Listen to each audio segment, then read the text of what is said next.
అందరికీ స్వాగతం అండి. అందముగా చెంగలువ విరిసి మురిసెనే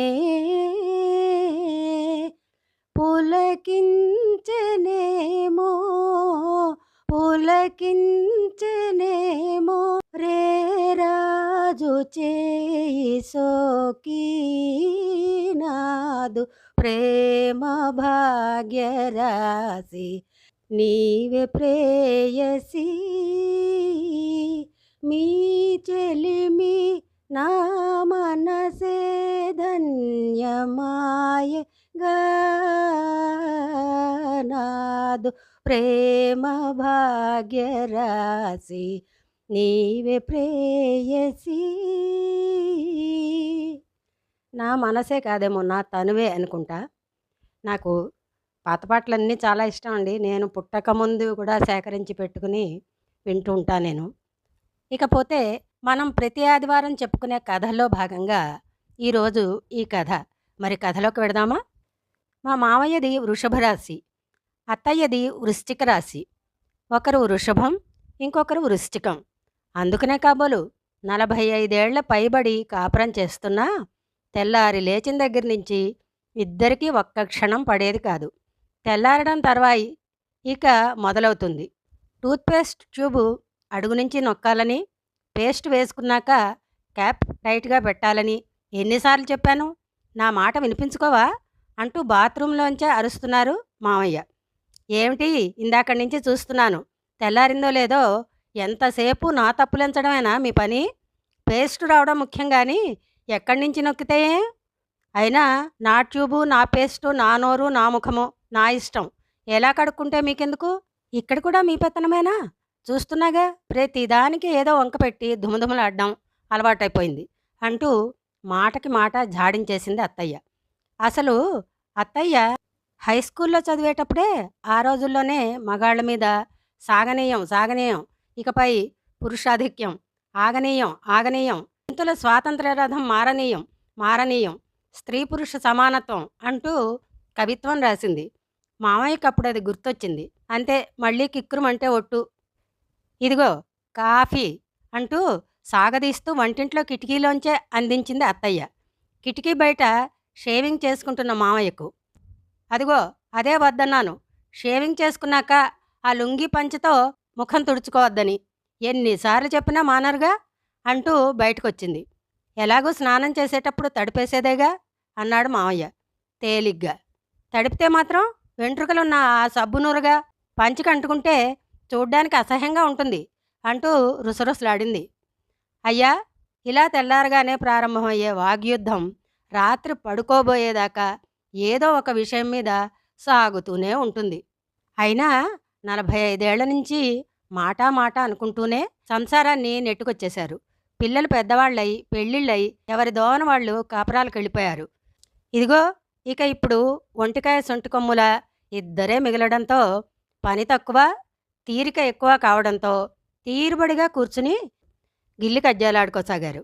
ఇదంతా ఇప్పుడు ఎందుకు చెప్పాల్సి వచ్చిందంటే, నిన్న రాత్రి ఆ వృద్ధ దంపతుల మధ్య మాట పెరిగి యు హౌ మచ్ అంటే యు హౌ మచ్ అనేదాకా వెళ్ళింది. ఏమిటి మీ వరస, ఇందాకడి నుంచి చూస్తున్నాను, 60 ఏళ్ళు నెత్తి మీదకొచ్చినా స్వతంత్రించి ఓ 100 రూపాయలు ఖర్చు చేసుకునేపాటి స్వతంత్రం కూడా నాకు లేదా? ఎన్నాళ్ళు ఇంకా ఇలా అణిగిమణిగిపడి ఉండాలి అంటూ గయ్యిమంది అత్తయ్య. అది కాదు కాముడు, ఖర్చు చేసుకోవద్దన్నానా?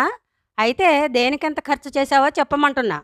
అంతే, ఖర్చు చేసిన ప్రతి దమ్మిడి పక్కాగా లెక్క రాసే అలవాటు మా తాతగారు నాకు నేర్పారు.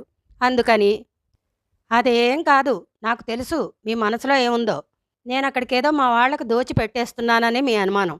ఏం లాభం, ఇన్నేళ్ల నుంచి ఇంటి పని, వంట పని, పాచి పని, చాకలి పని, ఇలా అన్ని పనులు చేస్తూ ఆదా చేస్తున్నా పిసరంత గౌరవం ఉందా నా మీద? అంతేలేండి, నేను ఉన్నంతకాలం నా విలువ తెలిసిరాదు మీకు అంటూ ముక్కు చీదేసింది అత్తయ్య. అది కాదు కాముడు అంటూ ఏదో చెప్పబోయాడు మామయ్య. మీరేం చెప్పక్కర్లేదు, మీకంత కష్టంగా ఉంటే చెప్పండి, రేపే మా పుట్టింటికి వెళ్ళిపోతాను అంటూ దుప్పటి ముసిగట్టేసింది. ఆ మర్నాడు ఉదయం అందరికీ మామూలుగానే తెల్లారింది. కానీ మామయ్యకి మాత్రం కాముడు కాఫీ అంటూ బద్ధకంగానే లేచిన మామయ్యకు ఇల్లంతా బోసిగా కనపడింది. 2 సార్లు కేకేశాడు. సమాధానం లేదు. గబగబా లేచి ఇల్లంతా చూశాడు. అత్తయ్య కనపడటం లేదు. కంగారు పుట్టింది. గుండె దడదడలాడింది. బయటికెళ్ళే డోరు ఆటోమేటిక్. కొంపదీసి అన్నంత పని చేసి పుట్టింటికెళ్ళిందా ఏమిటి? టేబుల్ మీద ఉండే బ్రీఫ్ కేసు లేదు. అందులో కాగితాలన్నీ పడేసి ఉన్నాయి. అర్థమైంది. పంతం చెల్లించుకుందన్నమాట అనుకున్నాడు. మామయ్య నీరసంగా సోఫాలో కూలబడిపోయాడు. ఓ పావుగంట అయ్యాక ఇక తప్పదన్నట్లు లేచి బ్రష్ చేసుకుని కాఫీ కలుపుకుని తాగాడు. ఓ గంటసేపు పేపర్ చదువుతూ కూర్చున్నాడు. సాయంత్రానికి రాకపోతుందా? ఈ ఒక్కపూటకి హోటల్కెళ్ళి డబ్బు తగలేడేందుకు? ఏదో కాస్త ఉడకేసుకుని తింటే పోలా అనుకున్నాడు. పెళ్లి కాకముందు కొన్నాళ్లు స్వయంపాకం వెలగబెట్టాడు మామయ్య. ఆ ధీమాతో వంట ప్రయత్నం ప్రారంభించాడు.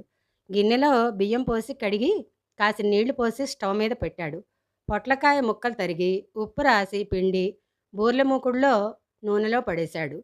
రెండో బర్నర్ మీద బూర్లెమూకుడు పెట్టి బర్నర్ వెలిగించాడు. కాముడు వచ్చేస్తే బాగుండును అనుకుంటూ ఆశతో ఓసారి వీధి గుమ్మం దగ్గరికి వెళ్ళాడు. కాసేపు చూసి నిరాశగా లోపలికొచ్చాడు. ఈలోగా కూర మాడువాసన వచ్చింది. గబగబా బర్నర్లు ఆఫ్ చేసి దాని మొహాన్నింత కారం చల్లాడు. హమ్మయ్య అనుకుంటూ హాల్లోకొచ్చి మళ్ళీ పేపర్ చదవసాగాడు. కానీ బుర్ర పనిచేయడం లేదు. విసుగ్గా పేపర్ అక్కడ పడేసి వీధి గుమ్మం దగ్గరికి వెళ్ళి చూడడం మొదలెట్టాడు. అత్తయ్య వస్తుందేమో అన్న ఆశతో. అలా ఎదురుచూపులతోనే మధ్యాహ్నం 12 గంటల దాకా గడిపాడు. ఇక ఆత్మారాముడు అల్లరి మొదలెట్టాడు. తెల్లారి 5 గంటలే అయినా అత్తయ్య లేకపోయేసరికి 5 రోజులైనట్టుగా బాధపడిపోతున్నాడు. అసలు వాళ్ళ అమ్మా నాన్న పోయాక కాముడు పుట్టింటికెళ్ళడమే మానేసింది. అలాంటిది ఇప్పుడు పంతానికి వెళ్ళిందంటే తనే తొందరపడ్డాడేమోనని బాధపడసాగాడు మామయ్య. ఇక ఆకలికి ఆగలేక డైనింగ్ టేబుల్ మీదకి అన్నీ తెచ్చి పెట్టుకున్నాడు. కంచంలో పచ్చడి కూర వేసుకున్నాడు. అన్నం గిన్నె మూత తీసి గరిటతో అన్నం పెట్టుకోపోతే అన్నం జావలా కారిపోయింది. అత్తయ్య మల్లెపువ్వు లాంటి అన్నం వండి కంచంలో ఆవకాయ కలుపుకొని లొట్టలేసుకుంటూ మరీ తినేవాడు. మరిప్పుడో అన్నం జావా, కూర ఉప్పు కషాయం. ఒక్కసారిగా కళ్ళల్లో నీళ్లు సుడులు తిరిగాయి. ఏడుపు వచ్చేసింది. ఇంతలో కాలింగ్ బెల్ మోగింది. ఏడుపు ముఖంతో కాళ్ళు ఈడ్చుకుంటూ వెళ్ళి తలుపు తీశాడు. ఎదురుగా అత్తయ్య. ఆనందం దుఃఖం రెండూ కలగలిపైపోగా కళ్ళు తుడుచుకున్నాడు. కాముడు ఇంకెప్పుడు ఖర్చు వివరాలు అడగనే అంటూ బావురుమన్నంత పని చేశాడు. అత్తయ్య మాత్రం మావయ్యను తప్పించుకుంటూ సీరియస్గానే లోపలికొస్తూనే డైనింగ్ టేబుల్పై హంగామా చూసింది. అంతే, దుఃఖం పొంగుకొచ్చేసింది. పాపిష్టిదాన్ని, మిమ్మల్ని అనవసరంగా కష్టపెట్టాను అంటూ గబగబా స్నానం చేసి వంట మొదలుపెట్టింది. ఆవిడ వెనకాలే కూడా తిరుగుతూ, అదేంటి కాముడు, పుట్టింటికెళ్ళినట్టే వెళ్ళి వెంటనే తిరిగొచ్చేశావు? అక్కడేమన్నా అర్ధోక్తితో ఆగిపోయాడు. ఎందుకులేండి, కడుపు చించుకుంటే కాళ్ళ మీద పడుతుంది అంది కళ్ళు తుడుచుకుంటూ. ఓహో అలాగా. అయినా నీ పిచ్చిగాని కాముడు, నీ తోడబుట్టినవాడు కాబట్టి నీ తమ్ముడికి నీ మీద అభిమానం ఉండొచ్చు. కానీ ఆ అమ్మాయికి నీ మీద గౌరవం ఉండాల్సిన అవసరం ఏముంది? అది కాదండి, ఏదో ఆవేశంలో అలా అనేసి వెనక ముందు చూడకుండా అక్కడికి వెళ్ళానా? తీరా వెళ్ళేసరికి ఆయన ఊళ్ళో లేరు, క్యాంపుకెళ్ళారు. 2 రోజుల దాకా రారు అంటూ ఎదురొచ్చింది. అక్కడికి ఉండబట్టలేక, అంటే లోపలికి రావద్దని అర్థమా అన్నాను. ఏమో, ఆ అర్థాలు తాత్పర్యాలు నాకు తెలియవు. ఆయన బట్టేగా నువ్వు. ఆయన ఊళ్ళో లేనప్పుడు నీకిక్కడేం పని అంటూ నా మొహం మీదే తలుపేసి లోపలికి వెళ్ళిపోయింది అంటూ అత్తయ్య కంట తడిపెట్టింది. ఊరుకో కాముడు, ఊరుకో. అంతా నీలాగే ఉంటారా? ఆ అమ్మాయి మనస్తత్వం పద్ధతి అలాంటిది. అయినా అసలు తప్పంతా నాది. నేను నీ మనసు బాధ పెట్టబట్టి కదా ఇవాళ నీకిలా జరిగింది. అదంతా నా తప్పేనే అంటూ చేతులు పుచ్చుకున్నాడు మావయ్య. ఛ ఊరుకోండి అంటూ మావయ్యను డైనింగ్ టేబుల్ దగ్గరికి తీసుకెళ్ళింది అత్తయ్య. ఇద్దరూ తేలికైన మనసులతో హాయిగా భోంచేశారు. తలనొప్పిగా ఉందని అత్తయ్య ఆ రాత్రి పెంద్రాళే పడుకుంది. అర్ధరాత్రి మావయ్యకు బీపీ ఎక్కువైంది. అత్తయ్యను లేపడం ఇష్టం లేక తనే మందు బిళ్ళల కోసం లేవబోయారు. కాలికి గ్లాస్ తగిలి శబ్దమైంది.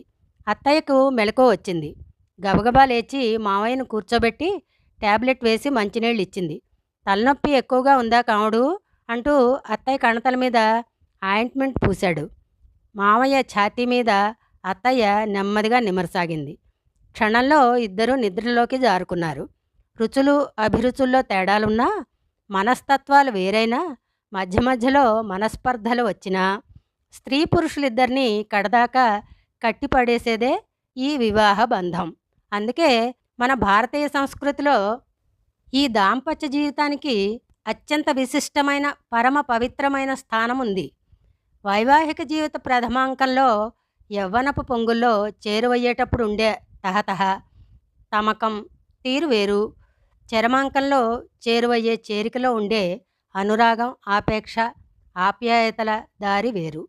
ఇవి ఉదయాస్తమయాల సంకేతాలు. ఆ దిశగా పరికిస్తే మా అత్తయ్య మామయ్యలు ధన్యజీవులు. అదండి కథ. నిన్న మొన్నటి తరాల్లో ఎన్ని అభిప్రాయ భేదాలొచ్చినా, ఎన్ని వాగ్యుద్ధాలు జరిగినా, ఎన్ని తేడాపాడాలొచ్చినా కడదాకా కలిసున్నారు. దేనిదారి దానిదేగా సంసార రథాన్ని ఈడ్చుకొచ్చారు. మరి ఇప్పుడో కాస్త తేడా రాగానే సర్దుకుపోయే గుణం లేక ఏం జరుగుతుందో చూస్తూనే ఉన్నాంగా. సరే మరి, మళ్ళీ ఇంకో వీడియోతో త్వరలో కలుద్దాం.